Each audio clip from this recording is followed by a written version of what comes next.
शेवट तो भला माझा बहु गोड झाला, आलो निजाच्या माहेरा भेटू रखुमाईच्या घरा. परिहार झाला अवघ्या दुःखाचा मागिल्या,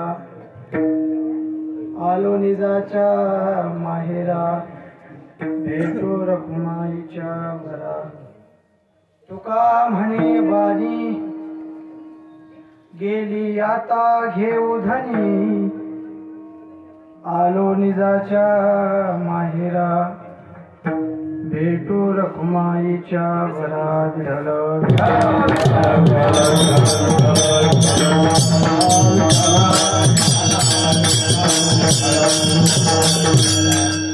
अजम रुक्मिणी प्राण संजीवनंतम, परम धाम कैवल्यमेकं तुरीयम्. प्रसन्नं प्रपन्नार्तिहं देवदेव, परब्रह्मलिंगं भजे पाण्डुरङ्गम्. कलावज्ञ जीवोधरावतारम्, कलांकांक तेजोदिका मोदिवक्त्रम्. कलानीशवादापनोदार्हदक्षम्, समाधिस्थमूर्तिं भजे ज्ञानदेवम्. ओम नमो ज्ञानेश्वरा करुणाकरा दयाळा, तुमचा अनुग्रह लाधलो पावन झालो. चराचरी जयांचे केलिया स्मरण, होय सकळ विद्यांचे करण. तेची बंधू श्री चरण श्री गुरूंचे ते नमस्कार आता. सेवेलागी सेवक झालो तुमच्या लागलो निज चरणा. अहो स्वामी तुकया देवा, यावरी न करावा अभेर वचन. ऐका कमळापती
शेवट तो भला माझा बहु गोड झाला, आलो निजाच्या माहेरा भेटो रखुमाईच्या घरा. प्रस्तुत कीर्तनरूपी सेवेसाठी निवडलेला अभंग. देहूची सुप्रसिद्ध साधू वैराग्य मूर्तिमंत पुतळे, भक्ती ज्ञान वैराग्य या तिन्ही गुणांनी नटलेले आणि वारकरी संप्रदायाच्या कळस्थानी विराजमान असणारे तुका झाला असे कळस या पदवीला विराजमान असणारे जगद्गुरु तुकोबा आहे.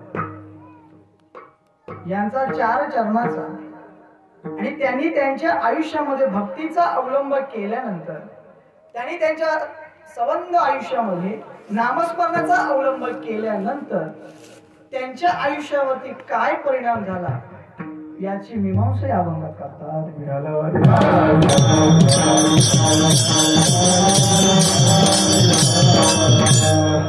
सेवा किम प्रित्यर्थ आहे सगळ्यांना ज्ञात असताना सुद्धा सेवेचा परिहार देणं भक्ताचं आद्य कर्तव्य आहे. आज गाव दैवली शेलारवाडी या ठिकाणी वर्षापूर्वी आपल्यामध्येच वावरणारे, आपल्या सोबत राहणारे, बसणारे आपले सगळ्यांचे रामचंद्र बाबा यांचं देहावसान झालं आणि आज त्यांना जाऊन आपल्यामधून 1 वर्ष होतोय. त्यांच्या प्रित्यर्थ किंवा त्यांचं पुण्यस्मरण किंवा वर्ष श्राद्ध म्हणून ही आजची सेवा.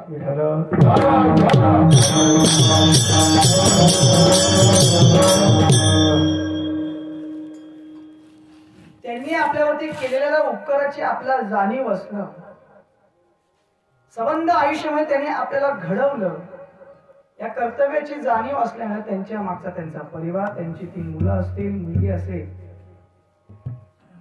यांनी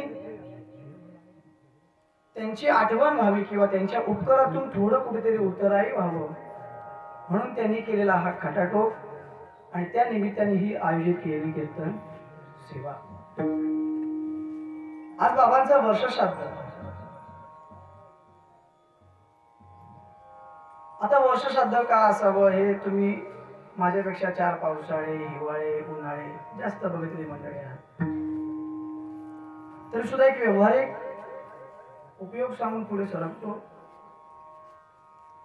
सध्याचा समाज असा आहे, आताचा काळ असा आहे, या काळाचं नावच काय? बरोबर की नाही? जे कधी न पाहिलेलं आता आपल्याला पाहायला मिळतंय, न ऐकलेलं ऐकायला मिळतंय, न बोललेलं आता लोक बोलतात, करतात. आणि अशा विज्ञान युगामध्ये एवढं जग फास्ट चालत असताना, वेगाने चालत असताना, या युगामध्ये आपल्या पितरांचं वर्ष श्राद्ध करणं किंवा त्यांचं पुण्य स्मरण करणं हे सुद्धा त्या आई वडिलांची पुण्यहीच आहे. आजकालचा समाज, आजकालचं युग टेक्नॉलॉजीच्या पुढे चाललंय. इतकं युग पुढे गेलंय की आता आपल्या माता पित्यांचं 13व 12व सुद्धा आता व्हिडिओ कॉल वरती व्हायला कुठेही का बाहेरच्या देशामध्ये या घटना घडायला सुरुवात आणि आपल्यापर्यंत यायला वेळ लागणार. मग अशा युगामध्ये सुद्धा आपल्या वडिलांचं वर्ष श्राद्ध करणं किंवा त्यांचं पुण्यस्मरण करणं हे सुद्धा त्यांचं पुण्य नाही, तर त्यांच्या आई वडिलांनी केलेले संस्कार आणि त्यांची असणारी पुण्य आहे. त्यांचा आणि माझा संबंध फक्त सप्त्याच्या मांडवामध्येच, कारण की आम्ही मुंबईमध्ये राहणारी मंडळी. फक्त येणार सप्त्याला, गणपतीला, होळीला, तेव्हा फक्त चेहऱ्याचीच भेटगाठ, ना जास्त बोलणं ना चालणं. परंतु सप्त्याच्या मांडवामध्ये दिवसभर होतकाय असायची त्यांची भेट व्हायची. त्यांचं बोलणं असेल, चालणं असेल, वागणं असेल आणि सर्वात जास्त मी त्यांना कुठे पाहिलं असेल तर सकाळी काकडा करता. काकडा करायचं म्हटलं की रामचंद्र बाबा हजर असायचे. ते कसे होते याचा मला जास्त अंदाज सांगता येणार नाही, परंतु ज्या अर्थी त्यांच्या पश्चात मुलं वेगवेगळ्या क्षेत्रामध्ये असताना सुद्धा पारमार्थिक त्यांची नाळ जोडलेली आहे, याचं कारणच मी असं समजू शकतो की त्यांच्या वडिलांनी केली त्यांच्यावरती संस्कार. एक शैक्षणिक क्षेत्रामध्ये मुलगा आहे, एक राजकीय क्षेत्रामध्ये, समाजकार्यामध्ये, तरी सुद्धा परमार्थाशी नाळ तेवढी मात्र जोडलेली आहे. म्हणून तुकोबर आहे, ज्यावेळी अशी मुलं जन्माला येतात त्यावेळी मला शुद्ध विजा पोटी म्हणून त्या मुलांना धन्यता देत नाही, तर काय म्हणतात? धन्य माता पिता तयाची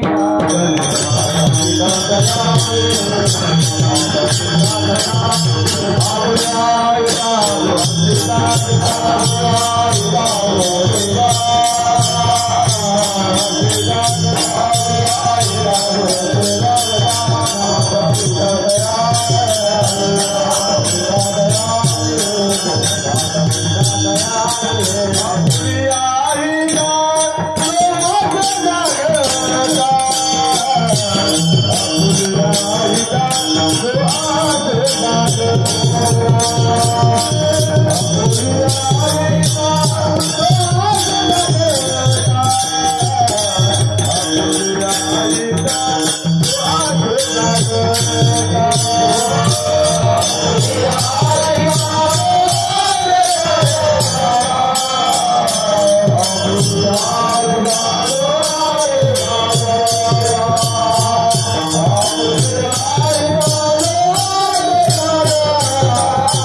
तुकोबाराय त्यांच्या आई वडिलांना धन्यता देतात.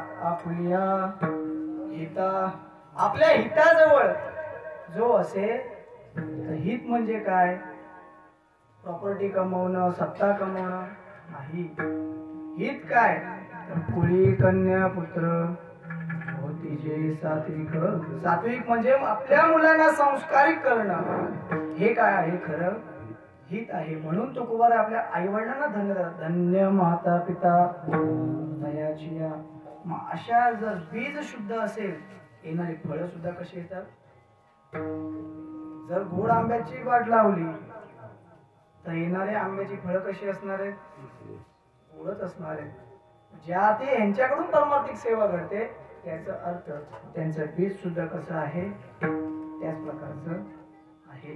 म्हणून आज वडिलांच्या पुण्यस्मरणानिमित्त किंवा त्यांच्या उपकारातून उतराई होण्यासाठी एक छोटासा वाटा. खरं पाहिलं गेलं तर काही गोष्टींच्या उपकारातून उतराई होता येत नाही. मग उतराई होता येत नाही म्हणून उपकार फेडायचेच नाही असं नाही. थोडा तरी प्रयत्न आपण केला पाहिजे. त्यांच्या उपकारातून उतराई होण्यासाठी हा यांचा खटाटो. आणि खरं पाहायला गेलं तर या सगळ्या विधी आपण केल्याच पाहिजे. हिंदू म्हणून स्वतः जर म्हणून घेत असेल तर हिंदू शास्त्राने सांगितलेले सगळे संस्कार आपण केले पाहिजेत. कितीही जरी पाश्चात्य संस्कृती आपल्यावरती दबाव टाकत असली तरी आपण छाती ठोकून सांगतो आम्ही कोण आहोत? हिंदू आहोत. मग हिंदू असताना जर तुम्ही छाती ठोकून सांगता आम्ही हिंदू आहोत, तर हिंदू मध्ये सांगितलेले सगळ्या रूढी परंपरा पाळणं हे आपलं कर्तव्य आहे. याच रूढी परंपरामुळे आपल्या हिंदू संस्कृतीमध्ये आपल्यावरती 16 संस्कार केले जातात. किती? 16 संस्कार केले जातात. जन्माला येण्यापासून ते मरेपर्यंत आपल्यावरती 16 संस्कार होतात. त्यातले सगळेच संस्कार आपल्यावरती होतील असं नाही, पण काही ठराविक संस्कार सांगून जातो. जन्माच्या आधी आपल्यावरती एक संस्कार ज्याला म्हणतात गर्भधान संस्कार. ज्यावेळी आपला गर्भ आईच्या पोटामध्ये असतो त्यावेळी आपल्यावरती संस्कार होतात. कोणता? गर्भधान संस्कार. म्हणजे आपल्याला जे हवं ते आपल्याला दिलं जातं. त्यालाच म्हणतात डोहाळे. त्याला म्हणतात गर्भधान संस्कार. त्याच्यानंतर ते नामकरण 12व्या दिवशी आपण बारसं करतो की नाही, तो एक संस्कार. त्याच्यानंतर आपल्यावरती केला जातो तो वैवाहिक संस्कार. तो सुद्धा काय एक प्रकारचा संस्कार आहे. आणि शेवटी आपल्यावरती केला जातो त्याला काय म्हणतात? अंत्य संस्कार. हे ठराविक संस्कार आहेत. हे आपल्याकडे होणार म्हणजे होणारच. बाकीचे संस्कार नाही झाले तरी चालतात, पण हे 3 संस्कार जर असतील, गर्भधान संस्कार, पण त्याच्यामध्ये नामकरण, गर्भधान, अंत्यसंस्कार हे होतातच. काहींचे वैवाहिक संस्कार होतील न होतील. एकूण 16 संस्कार, त्यातले हे 3 संस्कार आपल्यावरती होतातच. बाकीचे उरले किती? किती उरले? 13. आणि जर अजून एक वैवाहिक धरला तर किती उरतात? म्हणून उरलेले संस्कार आपले होत नाहीत. म्हणून पिंडदानावरती 13वा आणि 12वा करतात.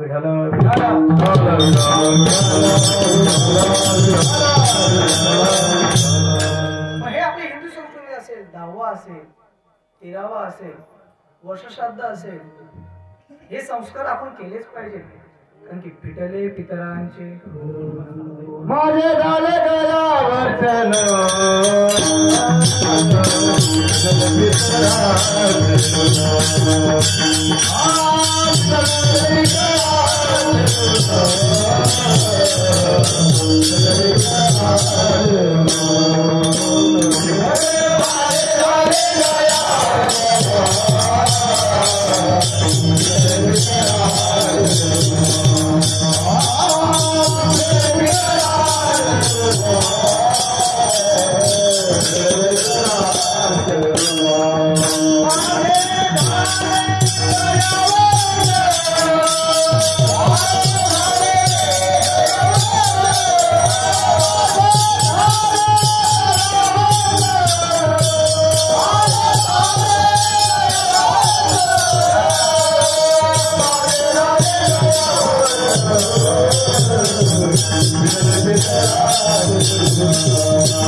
काहीतरी ऋण आहेत आणि ते ऋण फेडण्यासाठी तुकोबाई सुद्धा मला फिटले पितरांचे ऋण. मी सुद्धा माझ्या पितरांचे ऋण फेडण्यासाठी काय केलंय, सगळ्या विधी केल्या. या विधी त्यामुळे आपण केल्या पाहिजेत. आपल्यावरती आपल्या पितरांचे ऋण आहेत आणि ते ऋण फेडण्यासाठी आपल्याला हे सगळं करावं लागतं. एक असा विचार आहे की ज्यावेळी मानवाचा मृत्यू होतो त्यानंतर त्याची जी आत्मा असते ही त्या घरामध्येच काय राहते, फिरत राहते. मृत्यू झाल्यानंतर अंत्यसंस्कार 3 दिवसांनी आपल्याकडे विधी करतात. कोणता? राख सावडायचा पण करतो की नाही. ज्यावेळी तिथून ती राख सावडून आणली जाते त्यावेळी त्या आत्म्याला घरातून उंबरड्याच्या बाहेर पडण्याची परवानगी मिळते. त्यानंतर तो आत्मा आपल्या पंचकृषीमध्ये काय करतो, वावरायला चालू होतो. कुठपर्यंत? मधल्या 7 दिवसापर्यंत. कोणता नंतर विधी येतो, बरोबर आहे, दशक्रिया विधी केली जाते. दशक्रिया विधीच्या नंतर त्या आत्म्याला पंचकृषी सोडून बाहेर आकाशामध्ये म्हणजे संपूर्ण जगामध्ये तो आत्मा फिरत राहतो. आणि मग आपण विधी करतो 13वा 12वा. तो केल्यानंतर त्याची वैकुंठाची वाट किंवा स्वर्गापर्यंत जाण्याची वाट काय होते, मोकळी होते. अजून तो पोहोचत नाही, फक्त तो मार्गाला त्या लागतो, त्याला ती वाट मोकळी होते. आणि 1 वर्ष झाल्यानंतर त्याला यमाच्या दरवाजामध्ये तो उभा राहतो. आणि उभा राहिल्यानंतर त्याचा सगळा खटला होतो आणि तो खटला झाल्यानंतर त्याला पुढची योनी त्याला मिळते. हे सगळं व्हायला किती वेळ लागतो, 1 वर्ष. मी का सांगतोय, आपण काय म्हणतो, ज्यावेळी एखादी स्त्री गर्भ असतो आणि त्याच वेळी त्यामध्ये त्यांच्या घरामध्ये समजा 80-85 वर्षाचे वृद्ध व्यक्ती असतील, ते जर काही कारणास्तव त्यावेळेला मृत पावले आणि ज्यावेळी त्या स्त्रीला बाळंतपण होतं त्यावेळी आपण सहज म्हणतो आजोबा आले, बरोबर हे की नाही, काय म्हणतो. आजोबा यायला आजोबा असताना गर्भ राहिलेला आहे. मग आजोबा कसे येतील? शास्त्राच्या दृष्टीने बघायला गेलं तर तो आत्माला दुसरी योनी मिळण्यासाठी 1 वर्ष लागतो. आणि त्याला उत्तम योनी मिळावी, त्याला उत्तम प्रकारच्या योनीमध्ये प्रवेश मिळावा, त्याला दुसरा जन्म उत्तम योनीमध्ये मिळावा म्हणून केलं जातं वर्षश्राद्ध.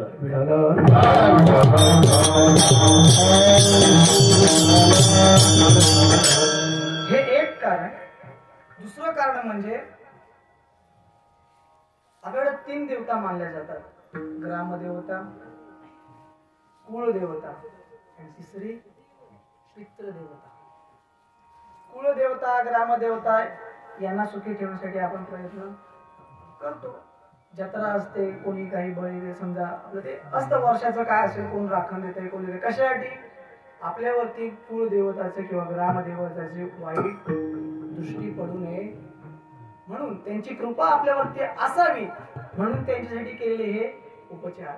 तसंच की पितृदेवता सुद्धा वरून आपल्यावरती काय करत असते, कृपाछत्र ठेवत असते आणि त्यांनी आपल्यावरती कृपेचा हात ठेवावा म्हणून त्यांच्या समाधानासाठी हे केलेले उपचार.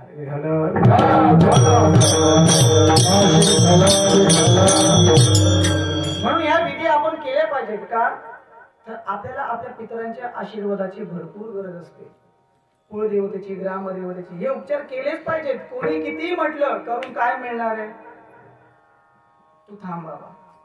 आमच्या वाडवडिलांनी करत आले, आम्ही सुद्धा, कारण की त्यांची अवदृष्टी होणं म्हणजे घरामध्ये संकट येणं असेल, रोग येणं असेल, या गोष्टी कशामुळे घडतात तर आपल्या पितरांच्या अपकृपेमुळे असेल, ग्रामदेवत कुळदेवत यांच्या अपकृपेमुळे आपल्याला काय होतात, आपण काही वाईट घडलं की आपण गावी येतो, बरोबर की नाही. हे सगळं तुमच्या अनुभवाच आहे. आपण नारळ देतो देवीला, हे की नाही, तिला सांगतो आमच्याकडून काही चूक झाली असेल तर आम्हाला, चूक करायचीच नाही ना, चूक आधी करता नाही आली पाहिजे. म्हणून ही चूक आपण सुधारण्यासाठी आपल्या पितरांच्या आपल्यावरती अवकृपा होऊ नये म्हणून त्या ठिकाणी आपण हे उपचार केले पाहिजेत. हे दुसरं कारण. तिसरं कारण सांगतो, जगामध्ये आपल्यावरती 3 जणांचे उपकार आहेत. पहिले उपकार आपल्यावरती देवाचे, दुसरे उपकार आपल्यावरती संतांचे, आणि तिसरे उपकार आपल्यावरती आई वडिलांचे. देवाचे उपकार काय? देवे दिला देह दुर्लभ असणारा देह तुम्हाला आम्हाला, जेणे हा जीव दिला दान, तयाचे करीन चिंतन जगत जीवन नारायण गायीन गुण तयाचे. जेणे हा जीव दिला, हा जो तुम्हाला आम्हाला देह दिसतोय, हा कोणी दिला? विज्ञाने तयार केला का? नाही, हा देवाने दिला. पण कसा दिला? दान. दान म्हणजे काय? एखाद्याने दिलेली फुकट वस्तू आहे, दान मध्ये दिलाय. त्याच्या मोबदल्यात त्याने रुपया सुद्धा मागितलेला नाही. किती मौल्यवान वस्तू आहे. या शरीरातला एक जरी अवयवाचा बिघाड झाला तर तो खर्च करताना, त्याची बिघाड दुरुस्ती करताना आपल्याकडे दाखिना येतात. एक डोळा बसवायला 2 लाख रुपये लागतात. देवाने 2 डोळे फुकट दिले. हृदयासारखी अनमोल वस्तू बायपास करायला झाला तर आपल्याला तो करता सुद्धा येत नाही. एवढं अनमोल हृदय त्याने काय दिलं? फुकट दिलंय. हा देवाचा काय आपल्यावरती उपकार आहे? जेणे हा जीव दिला. नुसता देह दिला का? नाही, दिले इंद्रिय हात पाय कान डोळे मुख बोलाय वचन, जेणे तू जोडसी नारायण गायन गुण याचे. दिले इंद्रिय हात पाय कान. नुसतं देह दिला नाही, त्याच्यामध्ये इंद्रिय दिले, डोळे दिले, हात दिले, पाय दिले, बोलायला मुख दिलं. एवढं अनमोल नरदेह दिला. हा काय आपल्यावरती देवाचा उपकार आहे. आणि आपण सहज म्हणतो देवाने आमच्यासाठी काय केलं. ज्यावेळी उपचार करायची पाळी येते त्यावेळी आपल्याला कळतं की देवाने आपल्याला काय काय दिलं. हा देवाचा पहिला उपकार. दुसरा संतांचा उपकार. संत काय उपकार करतात? मज निरंतर जागविती. संत आपला जागवायचा उपकार करतात, सांभाळायचा उपकार करतात आणि शिकवायचा उपकार करतात. तुकोबरणी एका अभंगामध्ये या तिन्ही गोष्टींचा काय केला? अनेक मांडला. काय सांगू आता संतांचे उपकार. मज निरंतर. पहिलं काय करतात? जागवतात. सहज बोलणे, उपदेश करुणी सायास शिकवतात. शिवशरण सांगतात, तुका म्हणे वत्स धेनू वेचे चित्ती तैसे मज येती सांभाळतात. संत आपल्याला जागवतात, शिकवतात आणि सांभाळतात. हे त्यांचे काय आहेत? उपकार आहेत. तुमच्या आमच्यासाठी काय करतात? देह जगाच्या कल्याणा संतांच्या विभूती, देह कष्टभीती परोपकारी. किंवा या ठिकाणी खरा खोटा निवाडा. खरं काय? उजळावया आलो वाटा. आपल्यावरती आपला चांगले संस्कार घडावे, आपल्या परमार्थाची वाट दाखवावी म्हणून संत स्वतःचा देह आपल्यासाठी काय करतात? शिजवतात. हा संतांचा उपकार. आणि तिसरं म्हणजे काय? आई वडिलांचे उपकार. देह देव देतो, पण तो देह निर्माण करायची ताकद आई वडिलांमध्ये देतो. बरोबर की नाही? देह निर्माण करण्याची ताकद तो आई वडिलांमध्ये देतो. आपल्याला बाहेर आणण्यापासून आपल्याला वाढवेपर्यंत सगळे उपचार कोण आपल्यावरती करतात? आई वडील करतात. स्वतःच्या देहाची पर्वा न करता आपले लाडकोड कोण पुरवतात? आई वडील करतात. आणि म्हणून त्यांचे उपकार सुद्धा काय आहेत? आपल्यावरती आहेत. परंतु काय द्यावे त्याचे व्हावे उतराई, ठेविता हा पायी. या तिघांच्याही उपकारातून उतराई होणं हे आपल्याला शक्य नाही. परंतु त्यांच्या उपकारातून उतराई होण्याचा आपण केला प्रयत्न. तसंच या आई वडिलांनी त्यांच्या आयुष्यामध्ये केला खटाटोप. आपल्या मुलाबाळांना इथपर्यंत पोहोचवलं, वाढवलं, वागवलं, एवढे छान संस्कार लावले. म्हणून त्यांच्या मुलांनी त्यांच्या उपकारातून उतराई होण्याचा केलेला आजचा प्रयत्न.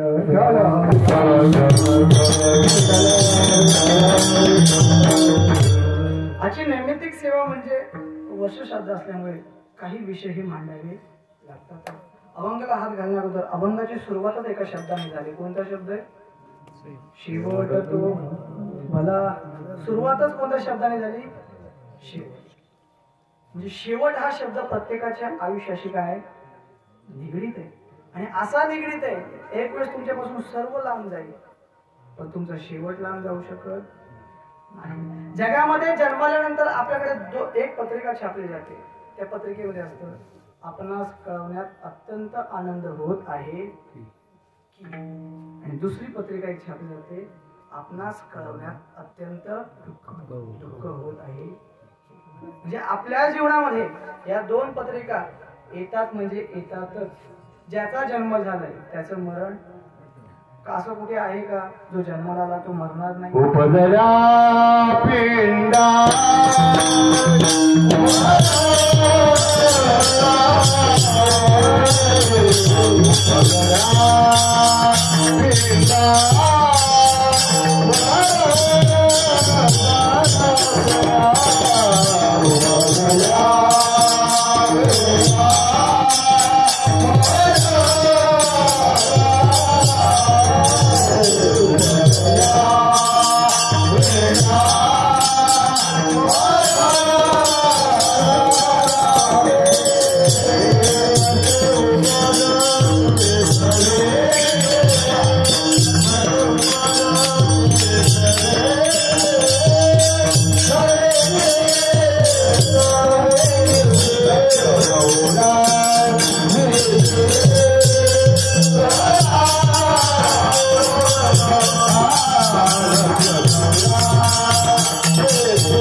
उपजल्या पिंडा मरण सांगाते आणि मरते उपजते सवेजिते.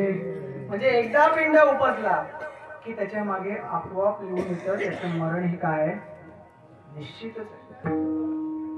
तुम्हाला हनुमंताचं मंदिर नसेल असं गाव सापडेल पण एकाही गावामध्ये स्मशानभूमी नाही असं कोणतं गाव आहे का? आता सरकारने सुद्धा काय केलं, योजना राबवून प्रत्येक गावामध्ये काय केली, जरी नसली तरी आहे. म्हणजे प्रत्येकाचं मरण हे काय या जगाचा अलिखित नियम आहे. जो जन्माला आला ज्याचं बारसं झालं त्याचं तेरसं होणार, जो खाटेवर आला तो ताटीवर जाणार. यात कितीही कोणीही प्रयत्न केला नियम बदलू शकत नाहीत. व्यवहारातले नियम बदलतील पण देवाच्या न्यायालयातला हा नियम मात्र कोणीही बदलू शकत नाही. मग तो कितीही सत्तावान असला कितीही संपत्तीवान असला तरी या नियमामध्ये बदल करता येत नाही. रावणाची संपत्ती कमी होती, रावणाची संपत्ती कमी होती का? तुका म्हणे ज्याचे देव बांधवडी, देव सुद्धा त्याच्या ताब्यामध्ये होते. आणि तुका म्हणे ज्याची संपदा तरी सांगा ते कवडी कवडी गेली नाही पण त्याला मरण सुद्धा चुकवता आलं नाही. सगळ्यांनी एक नाव ऐकलं असेल, हिरण्यकश्यपू. तेव्हा ब्रह्मदेवाची भक्ती केली आणि ब्रह्मदेवाकडून वर मागून घेतला काय, मला दिवसा मरण नको, रात्री मरण नको, आत नको बाहेर नको, बरोबर की नाही, शस्त्राने नको अस्त्राने नको, माणसाकडून नको जनावराकडून नको. हे सगळे वरदान त्याला मिळाले होते तरी सुद्धा त्याला त्याचं मरण चुकवता आलं नाही. देवाने या सगळ्यातून सुद्धा तोडगा काढून हिरण्यकशिपूचा वध केला. मग कितीही सत्तावान असला तरी त्याला मरण चुकवता येत नाही. या पृथ्वीचा सम्राट असणारा सिकंदर राजा, संपत्ती कमी होती, संपूर्ण देशावरती त्याचं राज्य होतं, या जगावरती त्याचं राज्य होतं पण सुद्धा त्याला सुद्धा काय करावं लागलं, मरावं लागलं. आणि मरताना तो जगाला संदेश देऊन गेला. त्याने सांगितलं आपल्या सैनिकांना, ज्यावेळी माझं मरण होईल, ज्यावेळी मला तुम्ही न्याल तेव्हा माझ्या एका बाजूला मी कमवलेली सगळी संपत्ती ठेवा, हिरे ठेवा, माणिक ठेवा, मोती ठेवा, जेवढी संपत्ती कमवली ती एका बाजूला ठेवा आणि दुसऱ्या बाजूला मी कमवलं सगळं राज्याचं घोडदळ असेल, पायदळ असेल, हत्तीदळ असेल, सगळं आहे ते सगळं सैन्य माझं एका बाजूला ठेवा आणि जाताना माझे दोन्ही हात मोकळे ठेवा. सैनिकांनी विचारलं त्यांच्या, महाराज असं का सांगता तुम्ही, हे करायला का सांगता? तो म्हटला, मला जगाला संदेश द्यायचा आहे. मी या जगाचा अधिपती होतो, सम्राट होतो, पण मेल्यानंतर मी कमवलेली संपत्ती सुद्धा मला नेता आली नाही.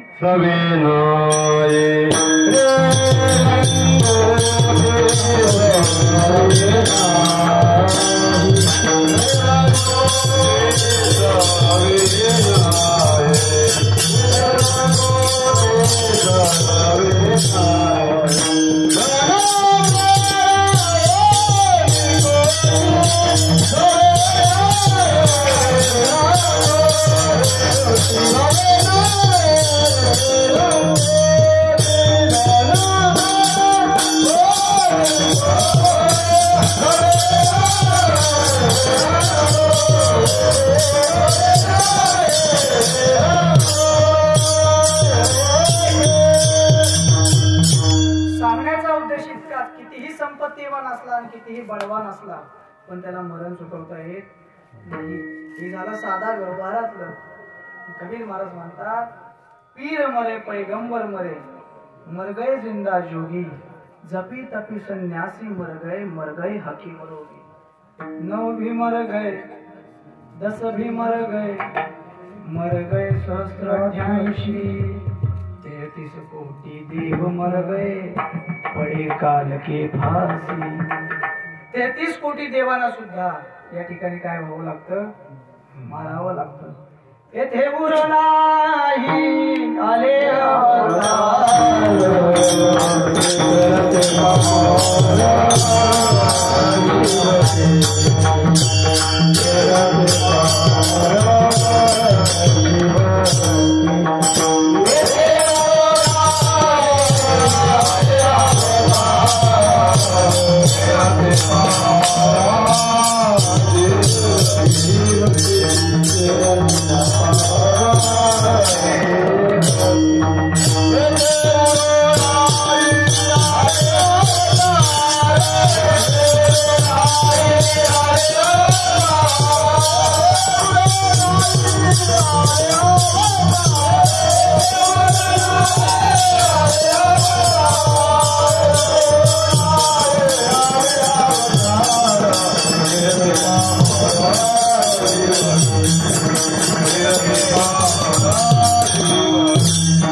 तुमचा आमचा सोडा येथे उरो नाही आले अवतार. भगवंताला सुद्धा येथे राहता आलं नाही.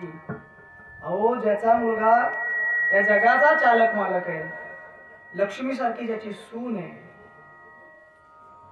त्या दशरथाला सुद्धा पाणी करून करून मारावं लागलं. अर्जुनासारखा ज्याचा धनुर्धर, सगळ्यात मोठा धनुर्धर ज्याचा बाप आहे, भगवान श्रीकृष्ण ज्याचा मामा आहे, द्रौपदी सारखी पतिव्रता ज्याची आई आहे, अशा अभिमन्यूला सुद्धा रणांगणामध्ये लाता बुक्या खाऊन मारावं. विचार करा, ज्याचा मामा या जगाचा चालक मालक आहे, जेने हे विश्व निर्मिले, महर्षी देवा संस्थापिले, 21 स्वर्गाते धरलिये, सत्ता मात्रे आपुलिया, की ज्याच्या सत्तेने हे वृक्षाशी सूर्याशी चालणे तुझे वळे, ज्याच्या हातामध्ये ऐसा तू समर्थ, जो या ब्रह्मांडाचा मालक आहे, चालक आहे, असा भगवान परमात्मा ज्याचा मामा आहे. आपला मामा ग्रामपंचायतीचा सदस्य नाही, ज्याचा मामा भगवान परमात्मा असून त्याला मरावं लागलं, त्यासमोर आपली काय गमती आहे का? आहे. आपल्याला सुद्धा एक ना एक दिवस जावं लागतं. आणि हा जाणं हा काय आहे, जगाचा नियम, आणि तो आपण स्वीकारला सुद्धा पाहिजे. मरण स्वीकारणं, मरण येणं ही प्रकृती, हा प्रकृतीचा नियम आहे. मरणाला नाकारणं, आलेल्या मरणाला नाकारणं ही विकृती आहे आणि मरण आपलं सुधरवणं ही आपल्या भारताची काय संस्कृती आहे. मरण येणे ही प्रकृती आहे, निसर्गच आहे. तुम्ही कितीही नाही म्हटलात तरी मरण येणार. तुमच्या जन्माची तारीख फिक्स आहे. जरी तुम्हाला तुमच्या कपाळावरती मरणाची तारीख दिसत नसली तरी ती सुद्धा फिक्सच आहे. आपण ज्यावेळी औषध घेतो, औषधावरती 2 तारखा दिलेल्या असतात, बरोबर की नाही? एक तारीख असते उत्पादन तिथी, म्हणजे औषध निर्माण झालेली तारीख, आणि दुसरी असते काय एक्सपायरी, औषध संपण्याची काय आहे तारीख आहे. तसं या सुद्धा या औषधाची मॅन्युफॅक्चरिंग डेट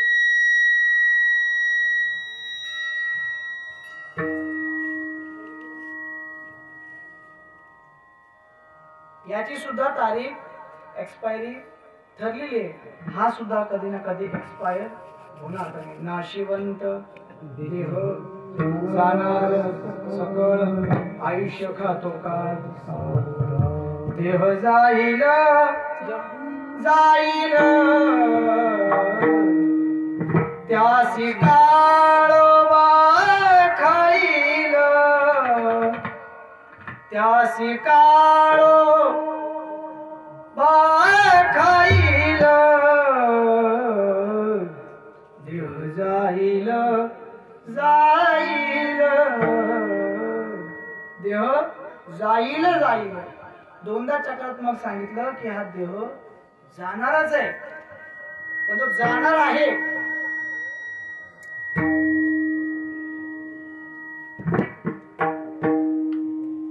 तो जाणार आहे म्हणून संत महात्मे म्हणतात हे जाणार आहे, मरण येणार आहे, ही प्रकृती आहे, नियम आहे. पण त्याला नाकारणं ही आपली काय विकृती आहे. हे चांगलं नाही. उलट तुम्ही काय करा, त्या मरणाला तुम्ही काय करा सुधरवा. त्या मरणाला उत्तम मरणामध्ये काय करा रूपांतरित करा. तीच आपली काय आहे संस्कृती आहे. ज्यावेळी तुकोबराय असा संदेश समाजाला देत होते त्यावेळी समाज त्यांना विचारायला लागला, तुकोबराय तुम्ही सांगता की मरणाला सुधरवा सुधरवा म्हणजे काय करा. त्यावेळी तुकोबराय म्हणतात मरणाला सुधरवायचं म्हणजे काय करायचं. आपुला तो एक देव करून घ्यावा, तुम्ही देवाला आपलंसं करून घ्या. मग ते आपलंसं करण्यासाठी अनेक साधनं आहेत. त्यामध्ये तुम्ही नामसंकीर्तन साधन पै सोपे, नामसंकीर्तनाचा तुम्ही अवलंब करा, देवाची भक्ती करा आणि देवाला आपलंसं करून घ्या. आणि एकदा देव आपलासा झाला की काय होईल तर तुमचं मरण काय होईल सुधारलं जाईल. मरण सुधारलं जाईल म्हणजे काय, कारण की मेल्यानंतर तुम्हाला कळतं का आपलं मरण सुधारलं का बिघडलं, नाही कळत. मरण सुधारणं म्हणजे काय, तर त्या मरणाच्या अगोदर आपल्याला भगवंताची अनुभूती येणं म्हणजे काय आहे मरण सुधारण आहे. या सगळ्या संतांचं जर मरण बघायला गेलं, सगळ्या संतांनी आपुले मरण तुकोबाराय म्हणतो मी माझं मरण डोळ्याने पाहिलं. आता मरण जो डोळ्याने पाहिल तो सांगू शकेल का जगाला. पाण्यात बुडवलेला माणूस सांगू शकतो का मला वाचवा म्हणून, नाही सांगू शकत. तसं जो मेलाय तो सांगेल का मरण चांगलंय की वाईट आहे, किंवा तो त्याच्या डोळ्याने ते मरण पाहू शकतो का, नाही. तुकोबाराय असं का म्हणतात, तुकोबाराय सांगण्याचा उद्देश इतकाच, मरण डोळ्याने पाहणं म्हणजे काय तर या भगवंताची अनुभूती करून घेणं, समाधी लावून घेणं, समाधी झाल्यानंतर स्वतःचं चिंतन करणं, चिंतने चिंतने स्वतः भगवत स्वरूप होऊन जाणं म्हणजेच काय आहे स्वतःचं मरण सुधारणं आहे. त्यावेळी समाजाने विचारलं तुमचं मरण सुधारलंय का, तुकोबाराय म्हणले माझं मरण सुधारलं का. असं काय विचारता, मला स्वतः कोण आलेला आहे न्यायला, भगवान परमात्मा या ठिकाणी न्यायला आलेले आहेत. मानव देह घेऊन प्रयाण काळी देवे विमान वाजविले, कळीच्या काळे माझी अद्भुत वर्तविले. मानव देह घेऊन निषधा मागेले, निळा म्हणे सकळ संता तोषविले. तुकोबाराय म्हणतात हा भगवान परमात्मा स्वतः मला न्यायला आला. ज्यावेळी भगवंत नामदेव महाराजांनी शतकोटी अभंग लिहिण्याचा प्रण केला, त्यांच्याकडून 96 कोटी अभंग निर्माण झाले आणि 4 कोटी अभंग राहिले. देवाला काळजी पडली नामदेवांचे अभंग निर्माण करायचे कोणी. त्यावेळी तुकोबारायांना त्यांनी विनंती केली की तुम्ही आता काय करा, अवतार घ्या आणि नामदेव महाराजांचे उरलेले 4 कोटी अभंग पूर्ण करा. तुकोबाराय म्हटले मी त्या जन्माला जाणार नाही, कारण की मानवाचा जन्म हा साधा सुद्धा नाही.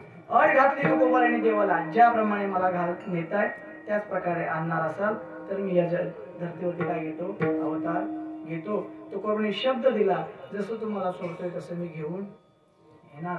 तुकोबारायांचं काम, तुकोबारायांचा अवतार झाला. तुकोबारायांनी सगळे अभंग निर्माण केले. जायची वेळ आली, तुकोबाराय देवाची वाट पाहायला लागली. आता आपलं काम झालंय, आता आपल्याला जायचंय, कारण की मोठी माणसं काम झाल्यावरती एका ठिकाणी राहत नाही. प्रत्येक संत पाहून घ्या, आपलं काम झालं, निघून गेलंय, कोणीही राहिलेलं नाही. तुकोबाराय म्हटले आता आपलं काम झालं, आता आपल्याला निघावं लागेल, पण देव आल्याशिवाय निघता येणार नाही. का देवाने शब्द दिलाय आपल्याला, तो घेऊन जाणार आहे.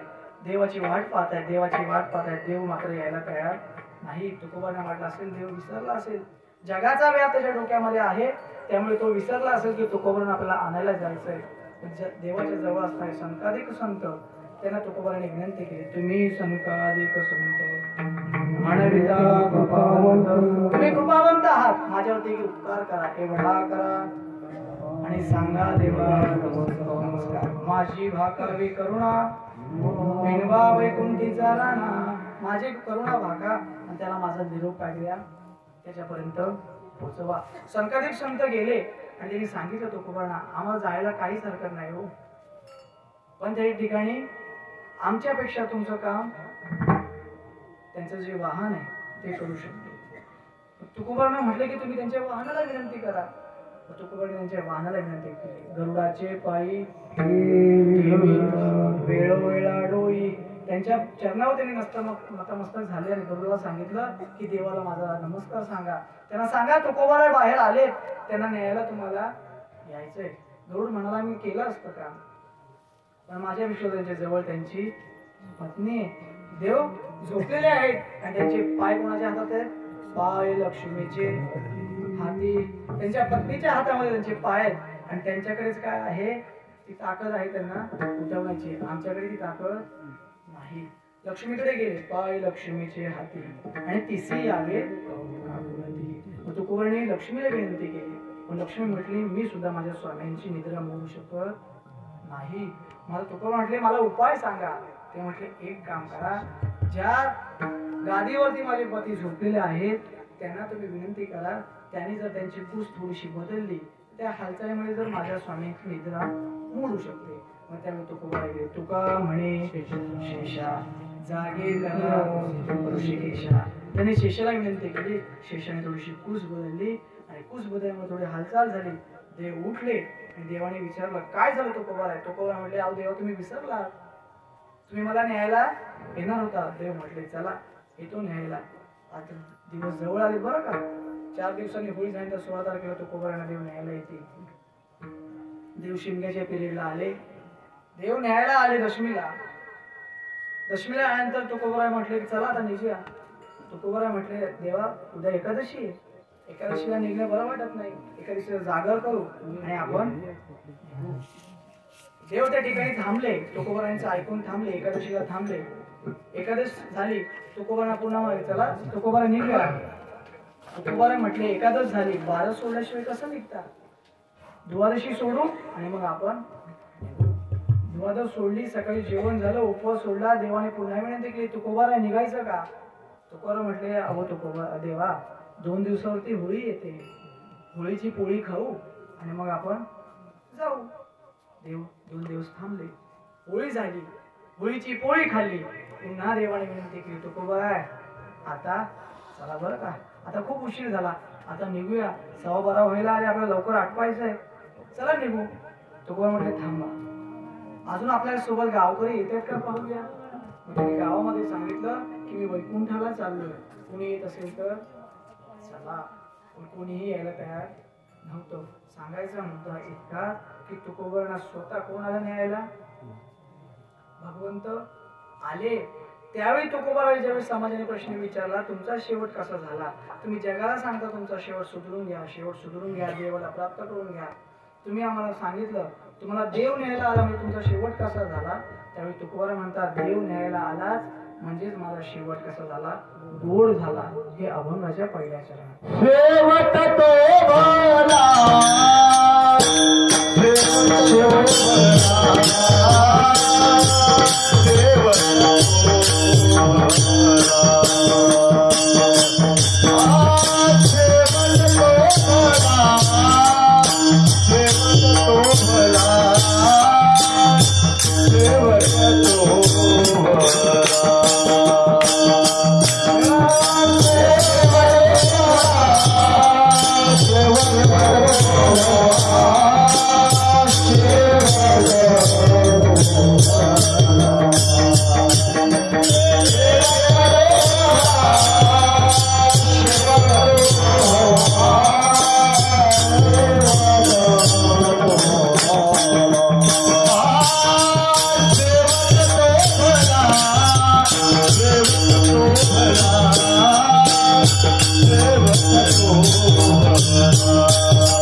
शेवट बहुगोड झाला शेवट तो भला, माझा बहुगोड झाला.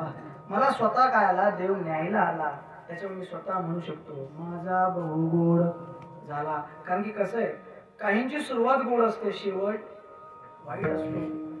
काहींचा शेवट गोड असतो, सुरुवात गोड असते, पण मध्य वाईट असतो. परंतु संतांचा सगळं जरी वाईट असलं, त्यांची सुरुवात वाईट आहे, मध्य वाईट आहे, पण शेवट मात्र गोड आहे. तुकोबांचा मध्य चांगला गेला का? बालपण गेल्यानंतर त्या ठिकाणी, संसारात गेल्यानंतर त्या ठिकाणी कोपला पाटील गावीचे हे लोक, आता माझ भीक गावी दुष्काळ आटीला द्रव्यनेला मार, स्त्रीक अन्न अन्न करता मे. तुकोबांची पत्नी अन्न अन्न करता मेली. म्हणजे तुकोबांचा मध्य किती वाईट होता, परंतु शेवटी सुद्धा तरी सुद्धा ते म्हणतात माझा बहुगोड झाला. गोड का झाला? काय तुमच्या जीवनामध्ये परिवर्तन घडलं? देव न्यायला आले म्हणजे नक्की काय झालं? तर ते म्हटले आम्ही आता आमच्या माहेरामध्ये काय केले, आमची पोच केली, आम्ही आता आमच्या माहेराला गेलो, म्हणून आमचा शेवट गोड झाला. अभंगाच्या दुसऱ्याच्या Oh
काय एवढं तुमच्या आयुष्यामध्ये घडलं की तुमचं शेवट गोड झाला? तुकोर आलो निजाच्या माहेरा आणि भेटू रखुमाईच्या बरा.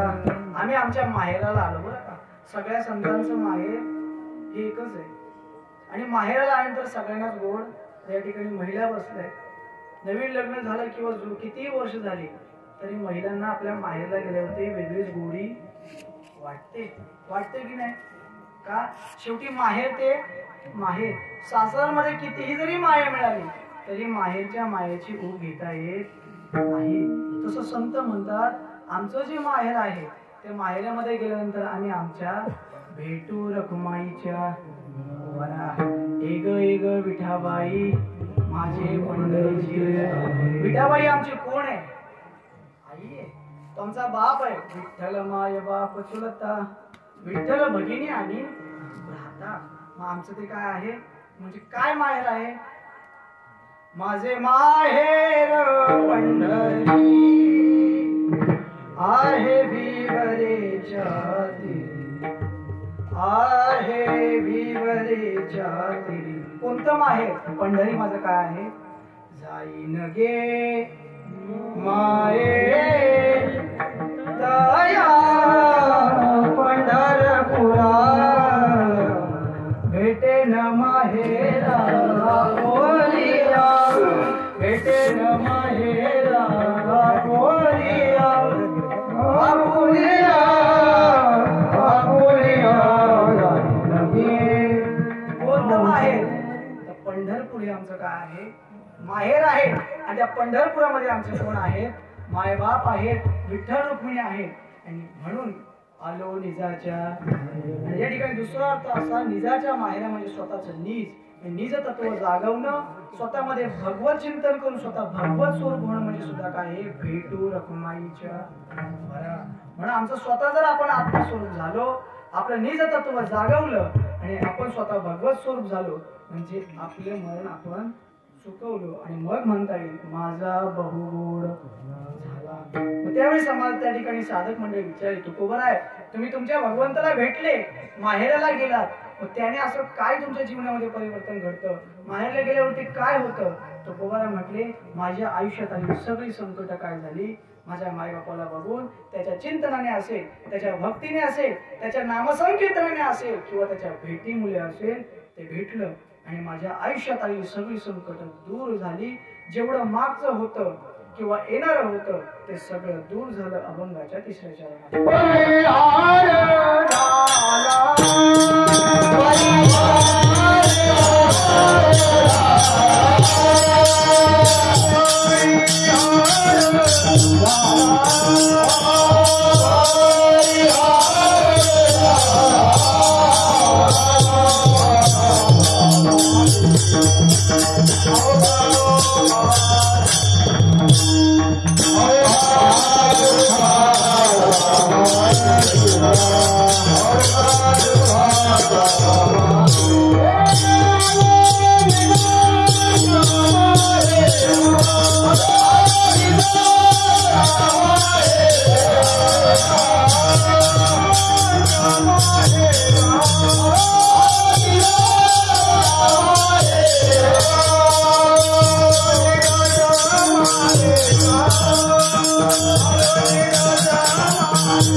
माहेराला गेलो काय झालं? परिहार झाला अवघा दुःखाचा माझीला.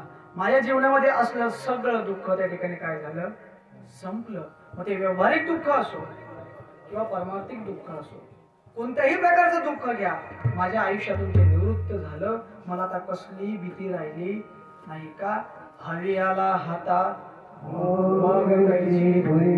भगवंतच मला प्राप्त झालाय, मग कोणतंही येणारं दुःख मागे पुढे उभा आहे सांभाळ, कारण की मी माझा भार सगळा त्या भगवंताच्या डोक्यावरती घालून दिला. घालून या कारण की मला माहितीये तो माझं काय करणार आहे, रक्षण करणार आहे. व्यवहारामध्ये कितीही संकट आली, मग ती मागून असोत, पुढून असोत किंवा समोरून असोत, त्यांचं निवारण माझा भगवान परमात्मा काय करणार आहे, करणारच आहे. व्यवहारिक दुःख नष्ट करेल ते करेल, पण सगळ्यांच्या मागे लागलेला जो भवदुःखाचा जो दुःख आहे, जो भवसागराचं दुःख आहे, ते सुद्धा माझा भगवान परमात्मा काय करतो,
जी भव नदीमध्ये आपण संसाराच्या आहोत. संसार म्हणजे काय, पुनरुपी जननम, पुनरुपी किती वेळा जन्म, किती वेळा जन्मा यावे, नित्य व्हावे भजित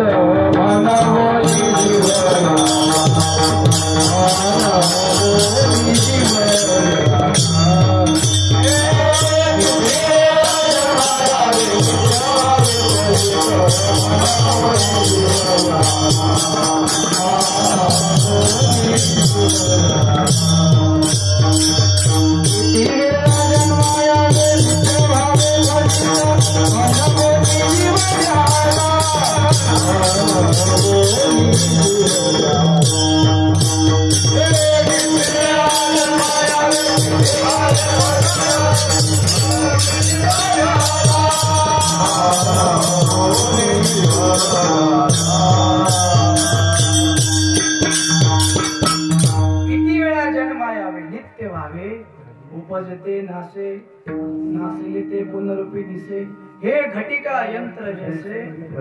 जन्माला येणं, मरण, जन्म मरण, हे जे राहाड गाडग ते आपल्या मागे चालू आहे. आणि हे जन्म येणं सुद्धा सोपं नाही, मरण सुद्धा सोपं नाही. गर्भवासाचे दुःख गाडे कवना पुढे, मातेच्या उदर कोहरी पचवणे विष्णेच्या दाथडी, उकडून या नव मासवरी जन्मोजन्मरी भरती. जन्माला येताना त्या आईला सुद्धा नकोसं वाटतं, आणि त्या बाळ सुद्धा आतमध्ये काय करतं, देवाला प्रार्थना करतं, एक वेळ करी या दुःखा वेगळे, मला सुखरूप या दुःखातून काय कर, बाहेर काढ. आणि नंतर बाळपण गेले निमित्ता, तारुण्य दशे विषय व्यथा. तारुण्यामध्ये नंतर मग जबाबदारी येते, विषयाची संगत लागते, त्यावेळी सुद्धा दुःख आहे. विषय जर पूर्ण झाले तर त्या ठिकाणी लोभ वाढतो, आणि नाही झाले तर त्या ठिकाणी राग येतो, दुःख होतं. आणि वृद्धपणे प्रवर्तीला चिंता, मरे मागता जन्मधरी. त्या ठिकाणी मग मरताना सुद्धा आतोनात असे कष्ट होतात, आपल्या त्रास होतो, आपले घरचे सुद्धा म्हणतात हा माणूस लवकर जाईल तेवढं बरोबर काय. नासीले घर तुका म्हणे खर, मरता तरी बरे. घरचे सुद्धा आता देवाला विनंती करतात, हे आमच्या घरातलं मरेल तेवढं बरे. हे मरण सुद्धा काही सोपं नाही. मरताना काय हाल होते तुम्हाला प्रत्येकाला माहिती. एवढं सगळं अवघड असणार भाव दुःख, ते सुद्धा तुकोबाला म्हणतात भगवंताची प्राप्ती झाली.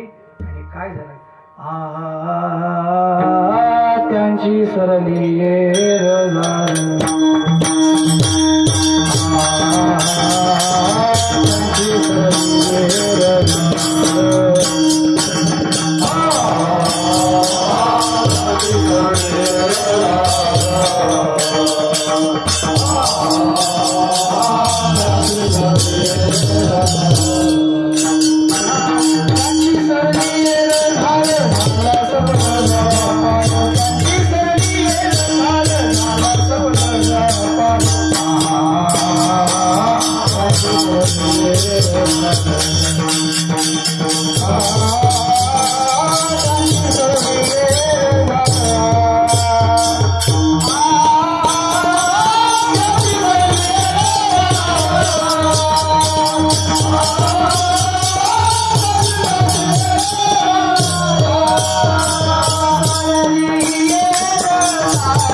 आमचा व्यापार काय झाला सफल झाला का आलो निजाच्या मायेला आणि भेटू रखुमाईच्या मला सगळं दुःख निघून गेलं आणि आमचं जन्म मरणाचं दुःख सुद्धा संपलं आणि आमचं सगळं अवघ्या दुःखाचा मागिल्या.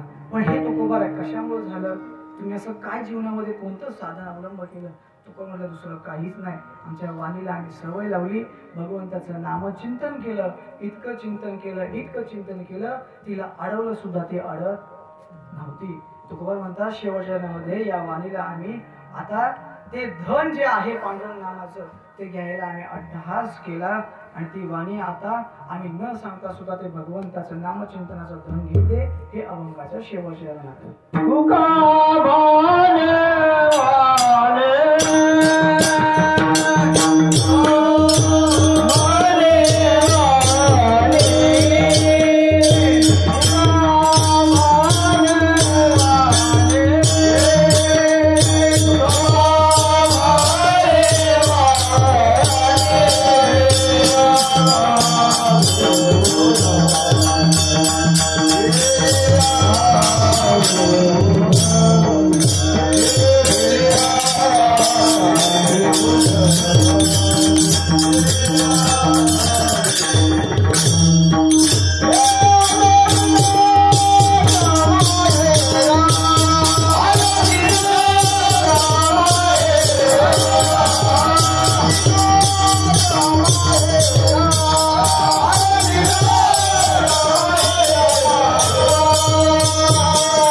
भगवंताला भेटण्यासाठी काय करावं लागेल त्या वाणीला त्या भगवंताच्या नामाची सवय लावावी लागेल.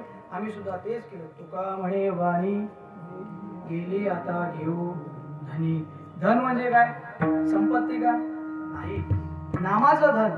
त्यांनी कोणतं धन कमावलं आम्हा घरी धन पांडुरंग आणि अभंग हे सरेना भगवंत नाम चिंतनाचं त्यांनी धन कमवलं की जे धन कधीही न संपणार आहे असं धन त्यांनी कमवलं. ते त्यांनी वाणीला सवय लावली आणि त्यांनी काय केलं भगवंताला आपलंसं करून घेतलं. आणि तेच नाम सुद्धा तुम्हाला आम्हाला घ्यायचंय तेव्हाच आपला सुद्धा आपण म्हणू शकतो शेवट तो मला माझा बहुगोड झाला. कारण की जगामध्ये जर आपल्याला मेल्यानंतर सुद्धा जिवंत राहायचं असेल तर त्यासाठी आपली वाणी भरपूर काय होते महत्वाची ठरते. माणूस बोलायला चांगला असेल मेल्यानंतर सुद्धा लोकांच्या लक्षात राहतो.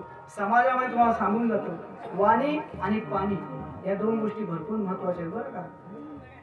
वाणी चांगली असेल तर तुमचा वर्तमान काळ सुधरू शकतो आणि जर तुम्ही पाणी वाचवण्यास सुरुवात केली तर तुमचा भविष्य काळ होऊ शकतो चांगला होऊ शकतो बरं का.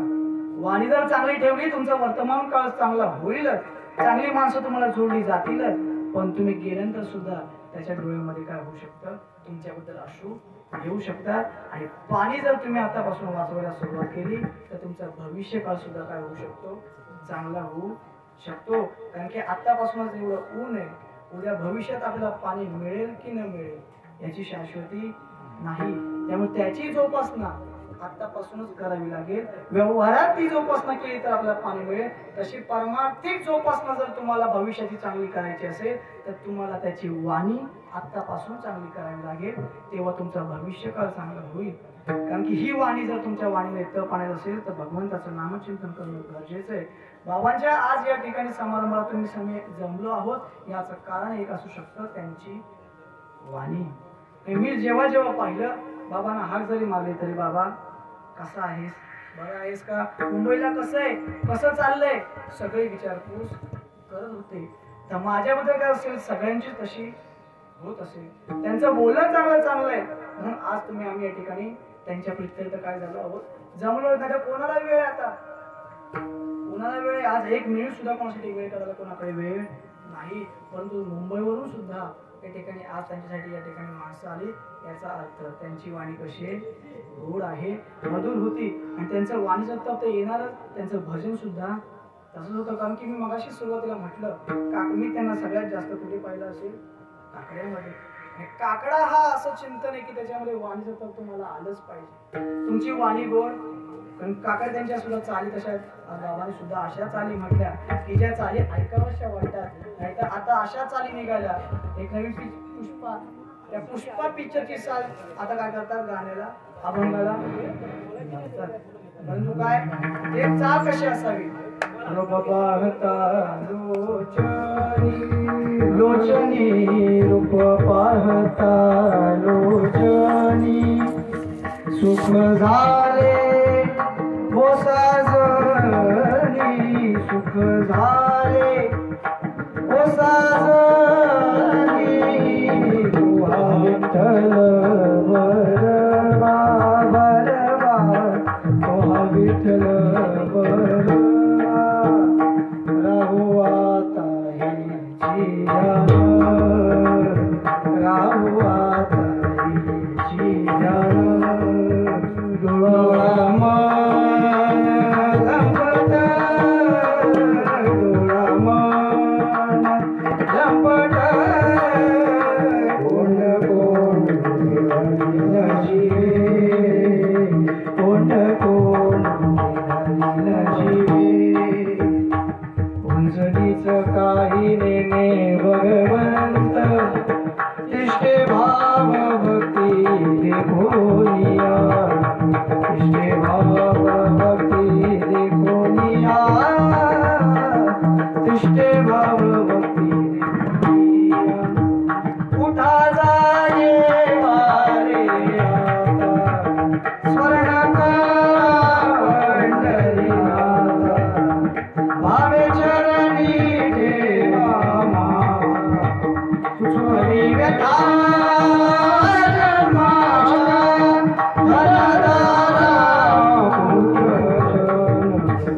बंधु सोय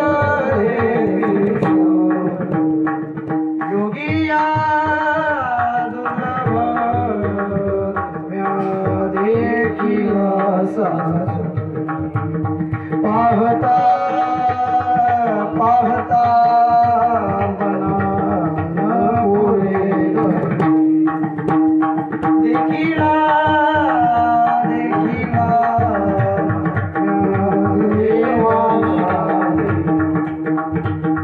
देखिला देखिला महिम्या देवाचा देव, आंधळ्या पांगळ्याचा एक विठोबाचा प्रसवला विश्वतोची सर्व होय जाणता घडी मोडी हेळ मात्रे पापो पुण्य संचिता दुःख कोण वारी तुझं वाचवणे चिंता धर्म तुझा तुझी सुपाळून जानशी जीवीची गान सांगता सहजा जग जोगी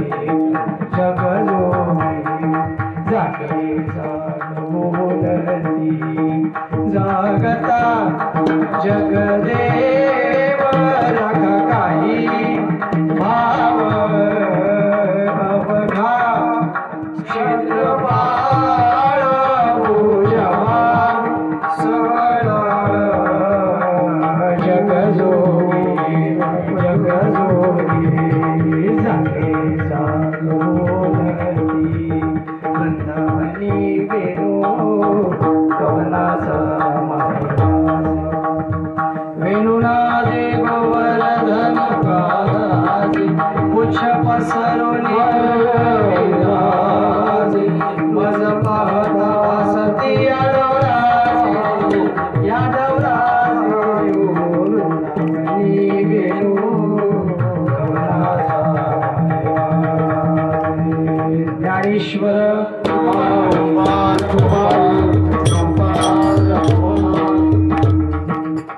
सांगायचं काय ह्या काकड्याच्या चाली आणि ह्या चाली बाबा म्हणत होते आणि त्याच्यामुळे त्यांच्या नामामध्ये काय आली वाचेमध्ये ताकद आली वाणी शुद्ध झाली की आपोआप वाचेमध्ये तप येतं आणि तप त्यांच्या असल्यामुळे तुका म्हणे वाणी गेली आता घेऊन घडी म्हणून त्यांनी ज्याप्रमाणे नामचिंतन करून आपला देह सफळ करून घेतला तसंच तुम्ही आम्ही सुद्धा नामचिंतन करून आपला देह सफळ करून घ्यावा कारण की जर व्यावहारिक उपाय सांगायचा झाला तर हे वर्ष श्राद्ध असेल 13वा असेल 12वा असेल त्या ठिकाणी कीर्तन ठेवण्याची किंवा नामचिंतन करण्याची एकच पद्धत किंवा एकच असू शकतो की तुम्हा ते गेले तुम्हा आम्हाला कळावं की हा नरदेह कोणत्या कामासाठी दिला आणि याचा उपयोग आपण काय केला पाहिजे कारण की ते जसे गेले तसं आपला सुद्धा एक दिवस जायचं आहे आणि आपल्या सुद्धा 12व्या 13व्याला कुणीतरी आपल्याबद्दल 4 गोष्टी चांगल्या म्हणाव्यात किंवा 4 गोष्टी चांगल्या काढाव्यात त्यासाठी आपलं जीवन सुद्धा तितकंच आपण सुंदर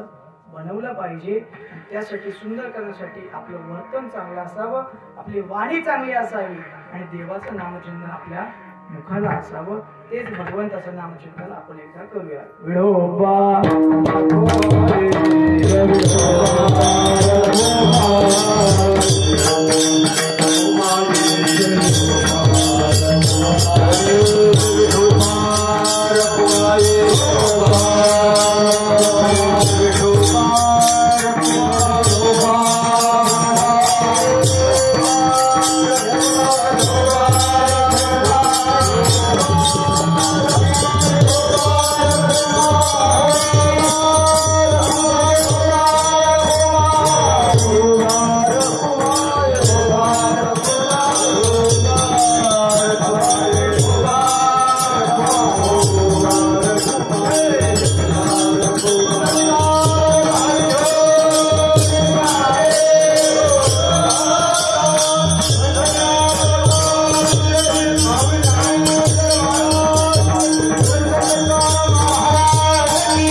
शेवट तो भला माझा बहु गोड झाला आलो निजाच्या माहेरा भेटू रखुमाईच्या परिहार झाला वग्या दुःखाचा मागिला आलो निजाच्या माहेरा भेटू रखुमाईच्या बरा तुका म्हणे वाणी गेली आता घेऊ धनी आलो निजाच्या माहेरा भेटू रखुमाईच्या बरा त्या भगवान परमात्म्यापर्यंत पोहोचणं हेच काय आपल्या देहाची सार्थकता आहे त्याचं भजन करून त्याच्यापर्यंत पोहोचणं तरच आपल्या जीवनातले सगळे दुःख दूर होणार आहेत आज या ठिकाणी तुम्ही आम्ही या बाबांसाठी जमलो कसं असतं आतापर्यंत गायकांनी लेखकांनी कवींनी कीर्तनकारांनी आई मांडली परंतु बाप कोणी मांडायला तयार होत नाही जेवढी आईची गाथा गायली जाते तेवढी बापाची कधी गायली जात नाही तुम्ही आईवरती गाणी ऐकली असतील गीतं ऐकली असतील बापाबद्दल तुम्ही गाणी ऐकली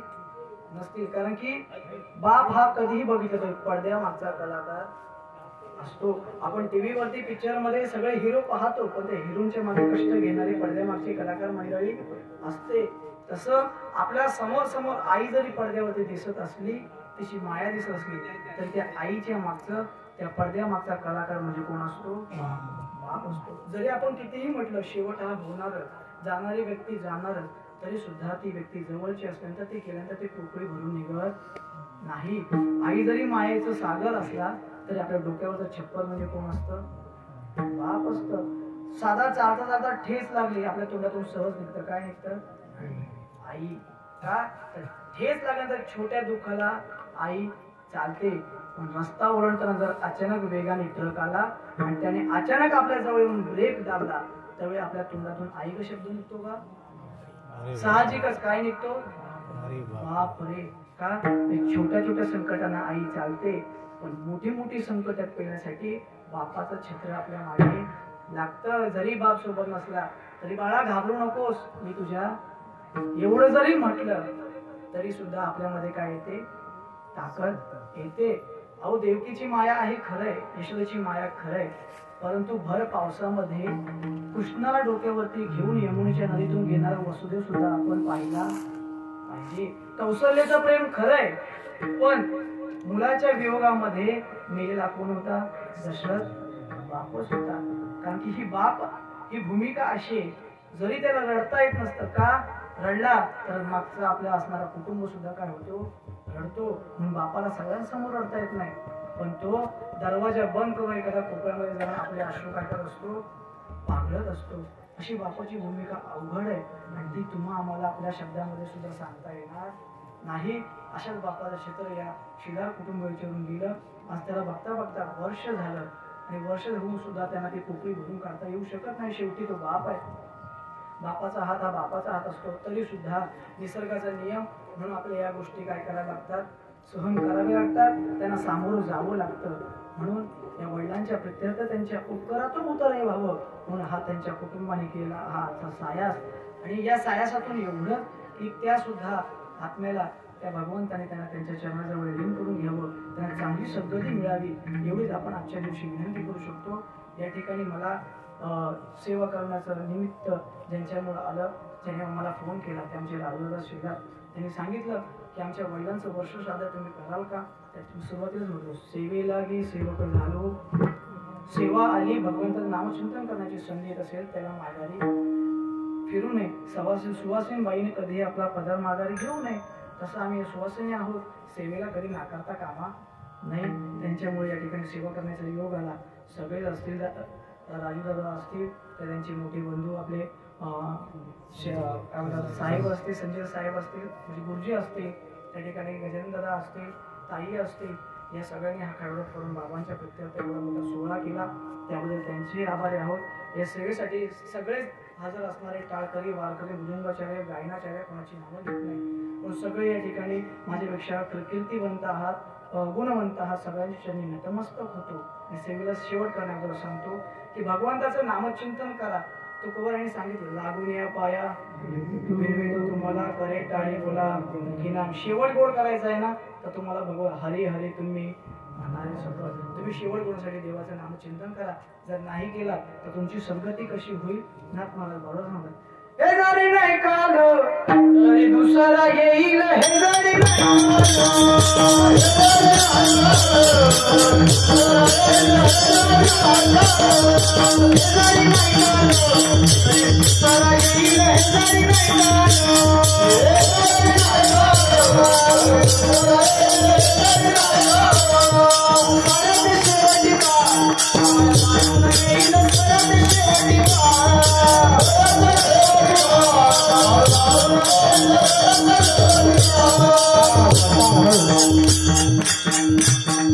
नाथ महाराज सांगतात आणि तुम्हाला सकल संतांनी विनंती केली लागून या पाया जमिनीतून तुम्हाला करे टाळी बोला मुखी नाम भगवंताचं नामचिंतन करा. हरी हरी तुम्ही म्हणाले सकळ गेले मायागार मला या भवसागरातून तरुण जायचं असेल तर या जगामध्ये अनेक साधनं आहेत, तर ती साधनं काही कामाची नाही. तुम्हाला जर भगवंताला आपलासा करायचं असेल तर फक्त भगवंताचं नामचिंतनच करा. पण समाजाच्या पाया पडून सुद्धा या समाज तुकोबारांच्या शब्दाकडे लक्ष देत नव्हता. त्या ठिकाणी नाथ महाराज म्हटले हरी हरी तुम्ही, त्या ठिकाणी हरी बोला गाता, हरी बोला खाता, उदता बैसता हरी बोला, हरी बोला जनी, हरी बोला विजनी, एका जनार्दनी हरी बोला. सगळ्या ठिकाणी तुम्हाला कामामध्ये काम, तुम्ही म्हणा राम राम. सगळ्या संतांचा एकच आग्रह राहिला की तुम्ही भगवंताचं नामचिंतन करा, भगवंताचं नामचिंतन करा. पण तुम्ही आम्ही आपल्या संसारामध्ये गुंतून या संसाराच्या प्रपंचाच्या गाड्यामध्ये गुंतून राहिलो आणि भगवंताचं नामचिंतन करायचं विसरून गेलो. पण तुकोबाने म्हटले जर तुम्ही भगवंताचं नामचिंतन नाही केलं तर पुढे तुम्हाला त्याचा दंड भोगावा लागेल, तुम्हाला शिक्षा होईल. मारिती तोडीती झोडीती निष्ठूर यमाचे किंकर. त्या ठिकाणी यमाचे किंकर तुम्हाला शिक्षा देतील, मारतील, तोडतील, झोडतील, चापकाचे फटके देतील, उपनेच्या तेरामध्ये तळतील. या सगळ्या शिक्षा तुम्हाला होतील. पण या सगळ्यामधून जर तुम्हाला सुटका करून घ्यायची असेल यावरती फक्त एकच उपाय की भगवंताचं नामचिंतन. ते नामचिंतन तुम्ही आम्ही करून तुकोबाने ज्याप्रमाणे आपला शेवट गोळ दिला त्याप्रमाणे तुम्ही आम्ही सुद्धा आपला शेवट गोळ करण्यासाठी त्या भगवंताचं नामचिंतन करणं गरजेचं आहे. आणि ज्यावेळी आपण त्याचं नामचिंतन करू त्याच वेळेला आपण सुद्धा म्हणू शेवट तो भला माझा बहुगोड. पण तुम्ही आम्ही संतांच्या वचनाकडे लक्ष देत नाही.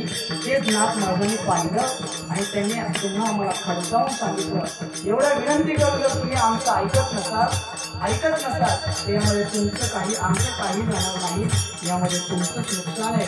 एक दिवस तो काळ येईल आणि तुम्हाला घेऊन जाईल. तो काळ आल्यानंतर त्याच्यासमोर तुम्ही कितीही पैसा फेकला, तुम्ही कितीही तुमची सत्ता दाखवली तरीही तो काळ तुमच्या समोर थांबू शकत नाही. तो आला की तुम्हाला घेऊन जाणार.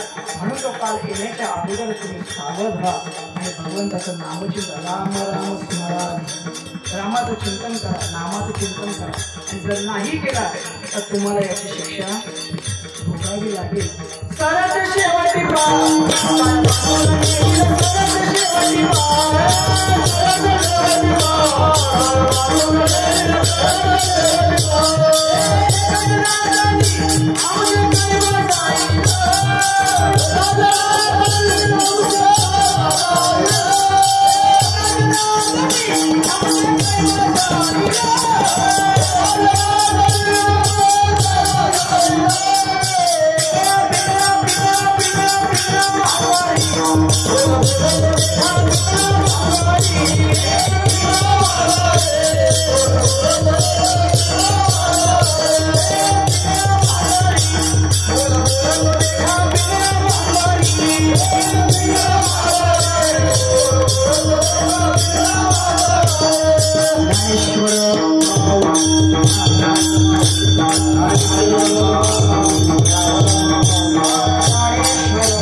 शेवट तो भला माझा बहुगोड झाला. आलो विजाच्या माहेरा भेटी रखुमाईच्या घरा. रामचंद्र बाबा शिवाय.